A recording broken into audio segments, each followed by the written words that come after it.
The silver sedan pulled out of the driveway, leaving the scent of expensive cologne and a husband's goodbye kiss lingering in the morning air. But as Erin watched the taillights fade, her phone vibrated with a text from an unknown number.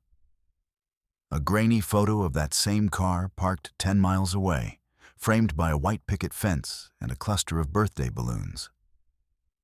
The message was only 4 words long. He's already at home. Erin's fingers went numb, the glass of water in her hand slipping and shattering against the tile. Through the kitchen window, the world looked exactly as it had 5 minutes ago, the sprinklers rhythmic, the neighborhood quiet. But the reflection in the shards of glass told a different story. She grabbed her keys, her heart hammering a frantic rhythm against her ribs, and drove toward the one address she was never supposed to find. As she pulled up to the curb, she saw her husband through a foreign window, laughing as he leaned down to blow out the candles on a cake held by a woman she had never seen before. The knife hit the cutting board with a sharp thunk, splitting the avocado in 2. Juice beaded on the blade, slick and green, as Erin wiped it clean with a paper towel, once, twice, before setting it aside. The toaster popped, and she caught the toast mid-air, the crust still warm enough to leave a faint imprint on her fingertips. Butter melted in slow, golden rivulets as she spread it, the knife dragging in precise arcs. Across the table, Liam traced his finger along the edge of his math worksheet, lips moving silently. "Mom, does X sounds have to be a number, or can it be like a feeling?" His sister Mia didn't look up from her phone, but her thumb stilled. "That's the dumbest question you've asked this week." The screen cast a blue glow on her face, sharpening the angles of her cheekbones. Erin slid the plate toward Liam. "Eat, and XN is whatever the problem says it is." She poured coffee into her mug, the steam curling against her chin. The first sip burned, but she didn't flinch. Outside, the sprinklers hissed to life, a rhythmic shh that drowned out the distant hum of the highway. Mia's phone buzzed. She glanced at it, then at Erin, then back. "Dad's running late. Again." The words hung there, too casual, too practiced. Erin's grip tightened around the mug. He texted. A pause. Traffic. Liam crunched into his toast, crumbs scattering like confetti. "Can I have extra avocado?" His voice was too bright, too eager, the way it got when he was trying to fill the silence. Erin reached for the knife. The blade caught the light as she sliced, the avocado yielding under the pressure. "Sure," she said. "Just don't make a mess." The morning sun filtered through the Naperville oaks, casting long golden fingers across the kitchen's oak table. Everything in this house possessed a specific gravity, an intentionality that Erin had cultivated over a decade of marriage. The copper pots gleamed with a surgical polish. The family photographs in their silver frames stood in a line so straight they might have been measured with a level. It was a sanctuary of the middle class, a fortress built of high thread count linens and organic produce.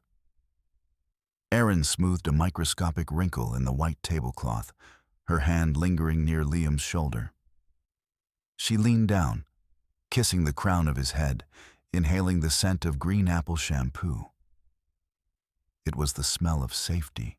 In the master bedroom upstairs, the heavy rasp of a zipper tore through the quiet.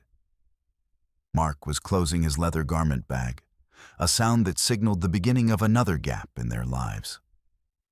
He appeared in the doorway moments later, looking every bit the architect of their success. His suit was charcoal, his shirt a crisp white that seemed to repel dust. He stepped toward Erin, drawing her into a slow, theatrical embrace. He buried his face in her hair, taking a deep, lingering breath. "I hate these Chicago board meetings," he whispered, his voice vibrating against her ear. "The hotels are stuffy, The air is recycled, and I'm not here." His fingers traced the line of her shoulder, a touch so tender it felt like an anchor. He pulled away just enough to look her in the eye, offering that lopsided smile that had convinced her 20 years ago that he was the only man she could ever trust. He grabbed his bag, his hand pausing on the brass doorknob, as if he were physically pained by the departure. He blew a kiss to the children, waved a final, cheerful goodbye, and then the silver sedan was rolling down the driveway, leaving behind nothing but the faint, woody scent of his cologne and the promise of a Sunday return. Erin drove to work with the windows up, the silence of the car a brief reprieve. As a school psychologist, her life was dedicated to the messy interiors of other families, a task she performed with clinical precision from her sage-green office. She liked the control of it, the way a child's outburst could be categorized, filed, and treated. She sat at her desk, opening a fresh notebook, prepared for a 10 o'clock session with a grieving sophomore. The vibration of her phone on the polished wood surface sounded like a gunshot. The screen displayed unknown number. She hesitated. Usually she ignored these, but a strange, prickling sensation climbed the back of her neck. She swiped the glass. "Hello?" Silence met her. Then a heavy, ragged breath. The ambient hum of the school hallway seemed to vanish, leaving Erin in a vacuum. Her fingers tightened around the phone's casing. "Hello?" she repeated, her voice dropping to that low, cautious register she used with traumatized students. "He isn't in Chicago." The woman's voice was a jagged thing, raw and broken, as if she were spitting out glass. Erin's heart skipped a beat, then hammered against her ribs with a sickening rhythm. "Excuse me, who is this?" "He's 10 miles away," the voice continued, ignoring the question. "Oak Street, the cul-de-sac at the end. He's celebrating a birthday. You should see the cake, Erin. It's chocolate, his favorite." A cold sweat broke across Erin's forehead. The caller knew her name. She knew Mark's preferences.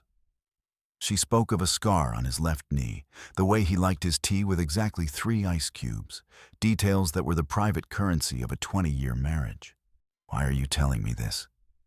Erin whispered, her lungs suddenly feeling 2 sizes too small. "Because I'm tired of being the only one who knows," the woman said.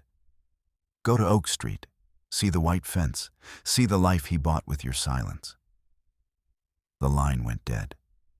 Erin sat motionless. The air in the office grew thick, tasting of copper and dust. She reached for a glass of water, but her hand shook so violently that ice cubes rattled against the glass, spilling cold droplets across her leather-bound planner. She stood up, her knees nearly buckling. The rational part of her mind, the psychologist, the mother, the woman who believed in the order of things, screamed that this was a prank, a malicious lie. But the cold, sharp needle of intuition had already pierced the skin. She didn't tell the secretary where she was going. A mumbled family emergency was all she managed as she bolted toward the parking lot. The Illinois sun was blinding, reflecting off the rows of suburban SUVs. She climbed into her car, the engine roaring to life as she backed out, nearly clipping the curb. Her fingers fumbled with the GPS, punching in the address on Oak Street. The drive was a blur of gray asphalt and green lawns. She pushed the speed limit, ignoring the rhythmic thumping of a loose belt in the engine. Her focus narrowed to the blue line on the screen. Each mile felt like a descent. When she reached the neighborhood, she slowed, her breath coming in shallow, whistling hitches. She killed the engine 2 houses away from the target. A massive, ancient maple tree provided a canopy of shadow, allowing her to sit in the gloom of her car, unobserved. Across the street stood a cottage that looked like a postcard for the American dream. It had a white picket fence, a manicured lawn, and a cluster of blue and gold balloons bobbing in the breeze. A banner was draped across the front door. "Happy birthday, Toby." Erin sank lower in her seat. The heat in the car became oppressive, but she didn't dare crack a window. She watched through the side mirror, her eyes fixed on the side door of the house. The door opened. Mark stepped out. He wasn't wearing the charcoal suit. He was in a light blue button-down, the one Erin had ironed for him only the night before. In his hands, he carried a massive cake, the candles flickering like tiny stars. His face was transformed. The weary, professional mask he wore for her was gone, replaced by a radiant, unburdened joy. A blonde woman in a floral sundress followed him, laughing. Mark paused, shifting the cake to one hand so he could wrap his free arm around her waist, drawing her close. He kissed her temple, their foreheads touching in a gesture of such casual, profound intimacy that Erin felt as though she had been struck in the solar plexus. She watched as Mark knelt on the grass, ruffling the hair of a small boy who couldn't have been more than 5. He adjusted the boy's party hat with the same steady hands that had held Liam and Mia. He was the center of this universe. He knew where the napkins were kept. He knew how to adjust the garden's oscillating sprinkler to keep the kids from getting too wet. He joked with an elderly couple who looked like the woman's parents. He wasn't a guest here. He was the master of the house. The world began to fracture. Every late night at the office, every canceled flight, every urgent weekend retreat reframed itself in Erin's mind with the cold, mathematical precision of a ledger. Her life in Naperville, the copper pots, the silver frames, wasn't the reality. It was just one of 2 sets. Mark was a virtuoso of deception, a man who could inhabit 2 lives simultaneously without ever letting the seams show. She watched him lift the boy into the air, the child's laughter echoing across the street, a sound that felt like a death sentence. There was no remorse in his movements, no hesitation. He was happy. Erin's hand moved to her throat, her fingers brushing the gold necklace he'd given her for their anniversary. It felt like a noose. If he could lie about this, about a whole human being, a second family, a child, what else was he capable of? The safety of her home, the security of her children's futures. It all evaporated, leaving her standing on the edge of a black, bottomless canyon. She forced herself to breathe. In, out, in, out. She couldn't crumble here. Not on this street, not in front of this house with its mocking blue balloons. She waited until the group moved back inside, the door closing on the music and the light. Slowly, her hands trembling, she turned the key in the ignition. She didn't drive home immediately. She sat in the shadow of the maple tree until the shaking in her knees subsided into a dull, heavy ache. She checked her reflection in the rearview mirror. Her face was pale, her eyes wide and glassy. But she smoothed her hair, tucking a stray lock behind her ear. "Not yet," she whispered to the empty car. "He won't see it yet." When she finally pulled into her own driveway in Naperville, the house looked different. The white siding seemed too bright, the windows like vacant eyes. She entered the hall, the silence of the house pressing against her eardrums. She didn't take off her coat. She went straight to Mark's study. The room smelled of him, expensive tobacco and old paper. She knelt by the heavy oak desk, her fingers searching the underside of the drawers. She'd lived in this house for 12 years, but she'd never really looked at this desk. Her fingers caught on a small, cold metal latch. She pulled. A false bottom gave way. Inside were folders. Not business files, but personal ones. Bank statements from accounts she'd never heard of. Property tax records for the house on Oak Street. And then, the paper that made her stomach turn to lead. A mortgage statement for their own home. It was a second lien, a massive loan taken out 3 years ago. The signatures at the bottom were clear. Mark's, and a forgery of her own. He hadn't just betrayed her heart, he had liquidated their lives to fund his fantasy. The house, the college funds, the silver-framed piece. It was all hollow. She heard the garage door groan open. Mark was home. Erin barely had time to shove the files back and smooth the rug before the mudroom door clicked. She retreated to the kitchen, her heart performing a violent, sickening dance. She grabbed a stack of mail, spreading it across the table as a shield. The door opened, and Mark stepped in, looking exactly like the man who had left that morning. He dropped his bag, his smile widening as he saw her. "Traffic was a nightmare," he said, moving toward her. "God, it's good to be home." He reached for her, his arms wrapping around her waist. Erin felt the heat of his body, the familiar pressure of his hands. A week ago, she would have leaned into him. Now, she felt like she was being touched by a corpse. She managed a stiff, thin smile, her eyes fixed on the wall behind him. "Long day?" she asked, her voice sounding like it belonged to someone else. "Exhausting," he lied, his tone pitch perfect.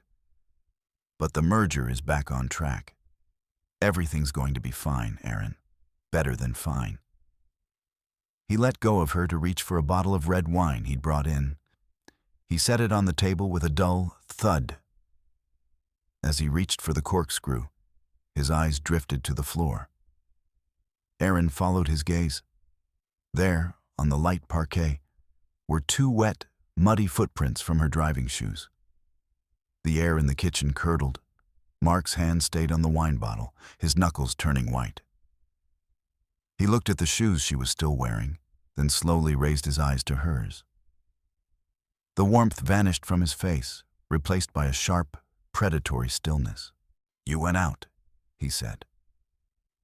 It wasn't a question. Erin didn't answer with words. She reached under the edge of the tablecloth and pulled out the bank statement she had managed to snag from the study. She fanned the papers across the table, the bold numbers of the transfers to S. Harris, staring up at them like accusations. Mark didn't flinch. He didn't cry out or offer an immediate excuse. He simply looked at the papers, his jaw tightening until the muscles stood out in sharp relief. The mask of the loving husband didn't just slip. It disintegrated, revealing a cold, calculating stranger. "Who is she, Mark?" Erin asked. Her voice was steady, a feat of sheer will. "And how much of our children's future is sitting in that house on Oak Street?" Mark's face went from pale to a dark, mottled red. He didn't move toward her, but the space between them felt charged with a sudden, violent energy. "You shouldn't have gone there, Erin," he said, his voice a low, metallic rasp. "You have no idea what you've done. What I have done." She felt a laugh bubble up in her throat, a jagged, hysterical sound. "You forged my name. You mortgaged our lives. You have a son, Mark. I saw him. I saw you with him." Mark took a step forward, his shadow stretching across the kitchen floor. "That is my business, my private life. You had everything you wanted here. You had the house, the status, the security. Why couldn't you just stay in your lane?" "My lane?" Erin's voice rose, the ice finally breaking. "You stole from Liam and Mia. You turned our marriage into a performance. I provided," Mark roared, his hand slamming down on the table so hard the wine glasses jumped. "I kept this whole pathetic charade running for years. Do you know the pressure? Do you know what it's like to have everyone depending on you for every cent, every smile?" He began to pace the kitchen, his movements fluid and dangerous, like a caged animal. He reached out and snatched the keys from the counter, then moved to the front door, the heavy click of the deadbolt echoing through the house. He turned back to her, his eyes bright with a manic, terrifying light. He moved to the windows, jerking the heavy velvet curtains shut, plunging the bright, modern kitchen into a suffocating twilight. "You're not going anywhere," he whispered. "And you're going to give me the access codes to the trust accounts. Now." Erin backed away, her hip hitting the edge of the stove. "I changed them, Mark, the second I got home. You can't touch that money." The silence that followed was the most frightening thing she had ever experienced. Mark stopped pacing. He stood in the center of the room, the dim light from the stove's clock catching the sharp angles of his face. "You think you're being brave," he said, his voice devoid of emotion. "But you're just being stupid. You're destroying the only thing keeping us afloat. If I don't make the payment on the other property by Monday, it all goes. Everything. The fraud, the forgeries, it all comes out. Is that what you want for the kids? To see their father in a jumpsuit? I want them to be safe from you," Erin said. Mark lunged, his fingers clamped around her wrist like iron bands. Erin gasped, the pain shooting up her arm as he twisted her toward him. He smelled of sweat and expensive wine. "Give me the passwords, Erin. I'm not asking again." "No." He increased the pressure until she felt the bones in her wrist groan. His face was inches from hers, his eyes devoid of any spark of the man she had loved. "You think you know me? You have no idea what I've sacrificed to keep you in this bubble. That woman on Oak Street? She doesn't ask questions. She doesn't judge. She was my escape from this." He gestured vaguely at their perfect kitchen. "From your endless, suffocating expectations of perfection. So it's my fault?" Erin choked out, tears of pain finally pricking her eyes. "My fault you're a liar and a thief?" "It's your fault for looking," he screamed. He threw her hand away, the force of it sending her stumbling back against the counter. He reached into his pocket, pulling out his phone, his thumb flying across the screen. He was muttering to himself, a stream of curses and threats. "I have the police report ready, Erin. I'll tell them you've been embezzling from the school funds. I've already set the trail. If I go down, you go down. We can play this however you want, but I am not losing that money." He looked up at her, the blue light of the phone screen making him look like a ghost. "You have until dawn. Then I'm taking the kids, and we're leaving. You can stay here and explain to the bank why the house is empty." Erin looked at him, really looked at him, and saw the hollow core. There was no soul left in this man, only a desperate, flailing ego. She slowly moved her hand to the pocket of her cardigan. "The kids aren't going anywhere with you," she said. "And who's going to stop me?" Mark sneered. Erin didn't answer. She felt the small, ribbed plastic of the panic button she'd had installed after a string of burglaries in the neighborhood. She'd never thought she'd use it. She'd certainly never thought she'd use it on her husband. She pressed it. The silence of the house remained, but she knew the signal had gone out. The silent alarm was a direct line to the precinct. Mark didn't notice. He was too busy trying to bypass the encryption on her laptop, his breathing heavy and ragged. He looked old. For the first time, the gray at his temples didn't look distinguished. It looked like ash. Minutes passed like hours. Erin stayed by the stove, her wrist throbbing, her mind a cold, clear lake. She thought of Liam's math homework. She thought of Mia's blue-lit face. She thought of the little boy on Oak Street who thought this monster was a hero. Then came the sound. It started as a distant hum, then grew into the unmistakable, rhythmic pulse of sirens. Mark froze. He looked toward the curtained windows, his face contorting in a mask of pure animal terror. What did you do? He hissed, moving toward her. Erin, what did you do? The doorbell didn't ring. It was a series of heavy, authoritative thumps. Police! Open up! Mark backed away from the door, his eyes darting toward the back exit. But the blue and red lights were already strobing through the gaps in the curtains, turning the kitchen into a chaotic, neon nightmare. Erin walked to the door. Her hand was steady as she turned the deadbolt. She opened it to the cold night air. 3 officers stood there, their expressions grim. And behind them, stepping out of the shadows of the porch, was a woman. It was the blonde from the house on Oak Street. Her name, Erin would later learn, was Laura. Laura looked like a mirror image of Erin's own soul. Shattered, exhausted, and fueled by a desperate, final courage. She held a thick leather folder to her chest as if it were a shield. He's inside, Erin said to the officers. Her voice didn't shake. The police moved past her with practiced efficiency. Mark didn't fight. He seemed to collapse inward, the air leaving his lungs in a long, rattling sigh as the handcuffs clicked shut. He didn't look at Erin. He didn't look at Laura. He looked at the floor, his charcoal suit finally picking up the dust of the real world. Laura stepped into the hallway. The 2 women stood 3 feet apart, the silence between them heavy with the weight of 1,000 shared lies. He told me you were his sister, Laura whispered, her voice cracking. He said you were mentally ill and he had to support you. That's why he was away so much.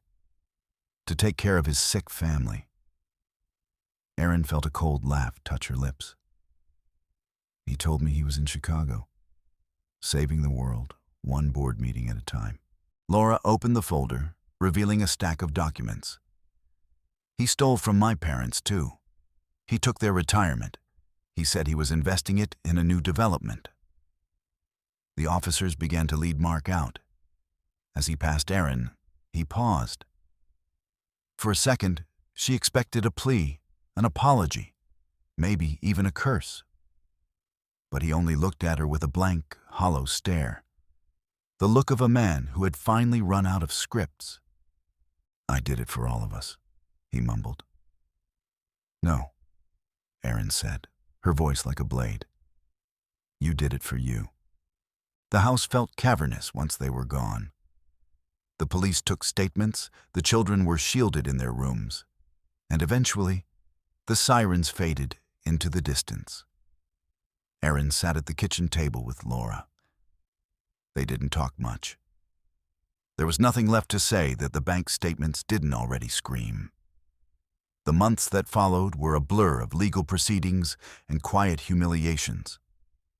The Naperville house was sold at auction. The copper pots were packed into boxes, the silver frames were emptied.